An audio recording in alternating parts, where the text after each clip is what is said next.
رات کے 10 بجے ہیں۔ السلام علیکم، یہ ریڈیو پاکستان ہے۔ مجاہد خان سے خبریں سنیے۔ اہم خبروں کا خلاصہ۔ وزیر اعظم نے کاروبار میں آسانی کے حوالے سے قانون سازی کی منظوری دی ہے۔ وزیر خزانہ نے کہا ہے کہ آئندہ مالی سال کے بجٹ میں ٹیکسوں کے دائرہ کار کو وسیع کرنے، معیشت کو ڈیجیٹائزیشن اور کم آمدنی والے طبقوں کے تحفظات کے اقدامات شامل ہیں۔ پنجاب کا آئندہ مالی سال کا 5,446 ارب روپے کا ٹیکس فری بجٹ آج لاہور میں صوبائی اسمبلی میں پیش کیا گیا۔ پاکستان نے عالمی برادری پر زور دیا ہے کہ غزہ میں فوری اور غیر مشروع جنگ بندی کے لیے اسرائیل پر دباؤ ڈالے۔ اور اب خبریں تفصیل کے ساتھ۔ وزیر اعظم محمد شہباز شریف نے کہا ہے کہ حکومت نے بجٹ میں غریب اور متوسط طبقے پر کم سے کم ٹیکس عائد کیا ہے۔ وہ ٹیکس اصلاحات، معیشت کی ڈیجیٹلائزیشن اور محصولات میں اضافے کے بارے میں اسلام آباد میں ایک اجلاس کی صدارت کر رہے تھے۔ انہوں نے کہا کہ بجٹ کی تیاری کے وقت انہوں نے واضح ہدایات دی تھی کہ اشرافیہ کو ٹیکس دینا ہوگا۔ انہوں نے کہا کہ ٹیکسوں کے نظام کی ڈیجیٹلائزیشن، افرادی قوت کی کارکردگی بڑھانا، ٹیکسوں کی شرح میں کمی اور ٹیکس دہندگان کی تعداد بڑھانا حکومت کی اولین ترجیحات ہیں۔ وزیر اعظم شہباز شریف نے کاروبار میں آسانی کے حوالے سے قانون سازی کی منظوری دے دی ہے۔ انہوں نے یہ منظوری آج اسلام آباد میں کاروبار میں آسانی اور سرمایہ کاری کے حوالے سے ایک جائزہ اجلاس کی صدارت کرتے ہوئے دی۔ وزیر اعظم نے اس موقع پر کہا کہ پاکستان میں کاروبار اور سرمایہ کار دوست ماحول کا فروغ حکومت کی اولین ترجیح ہے۔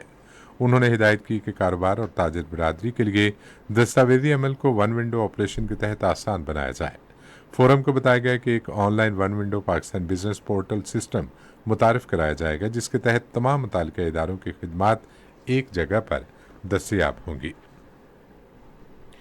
وزیر خزانہ محمد اورنگزیب نے کہا ہے کہ حکومت نے وفاقی بجٹ میں زیادہ آمدن والے طبقے کے لیے معاشی فائدے کے ٹیکس متعارف کرائے ہیں۔ انہوں نے آج اسلام آباد میں بجٹ کے بعد نیوز کانفرنس سے خطاب کرتے ہوئے کہا کہ معیشت کے لیے فائدہ مند انکم ٹیکس نظام پر عمل درآمد اور ٹیکس نہ دہندگان کلچر کا خاتمہ بجٹ کے اہم نکات ہیں۔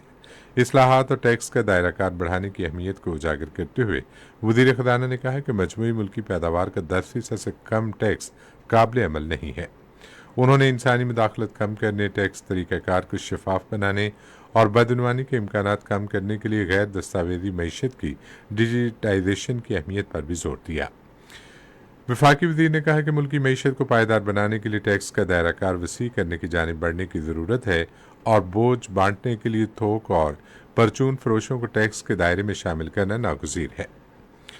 پنجاب کا 5,446 ارب روپے مالیت کا آئندہ مالی سال کا بجٹ آج سپہر لاہور میں صوبائی اسمبلی میں پیش کر دیا گیا۔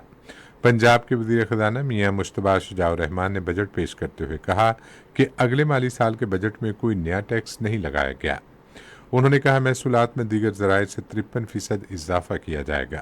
شجاع الرحمان نے کہا کہ سالانہ ترقیاتی پروگرام کا حجم 842 ارب روپے ہوگا۔ وزیر اطلاعات و نشریات عطا اللہ طاہر نے کہا ہے کہ حکومت مختلف شعبوں خصوصاً انفارمیشن ٹیکنالوجی میں نوجوانوں کی بھرپور صلاحیتوں سے استفادہ کرنے کے لیے تعلیم کے شعبے پر توجہ دے رہی ہے۔ انہوں نے آج اسلام آباد میں تعلیم کے حوالے سے ایک نمائش سے خطاب کرتے ہوئے کہا کہ تعلیم کا مختص بجٹ بڑھا دیا گیا ہے اور اسکولوں میں آئی ٹی سہولتیں فراہم کی جائیں گی۔ بجلی کے وزیر سردار اویس لغاری نے کہا ہے کہ ملک میں بجلی کی تقسیم اور ترسیل میں نجی شعبے کی شمولیت بڑھانے کے لیے اصلاحات کی جا رہی ہیں۔ انہوں نے اسلام آباد میں امریکی محکمہ خزانہ کے ایک وفد سے ملاقات میں کہا کہ توانائی کے شعبے میں نقائص دور کرنے کے لیے اصلاحاتی منصوبہ تیار کیا گیا ہے۔ چین کے قونصل جنرل ینگ یونگ ڈونگ نے آج کراچی میں سندھ کے وزیر اطلاعات شرجیل انعام میمن سے ملاقات کی۔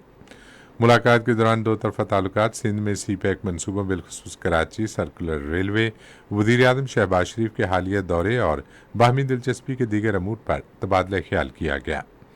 شرجیل میمن نے چینی حکومت اور تاجروں کو سندھ میں سرمایہ کاری کی دعوت دی اور صوبے میں مشترکہ منصوبے شروع کرنے کی حکومت کی خواہش ظاہر کی۔ اس موقع پر چینی قونصل جنرل نے سی پیک منصوبوں اور صوبے میں مختلف میس ٹرانزٹ منصوبوں میں حکومت سندھ کے کردار کو سراہا۔ پاکستان نے غزہ میں سنگین جنگی جرائم پر اسرائیل کے کڑے احتساب کا مطالبہ دہرایا ہے۔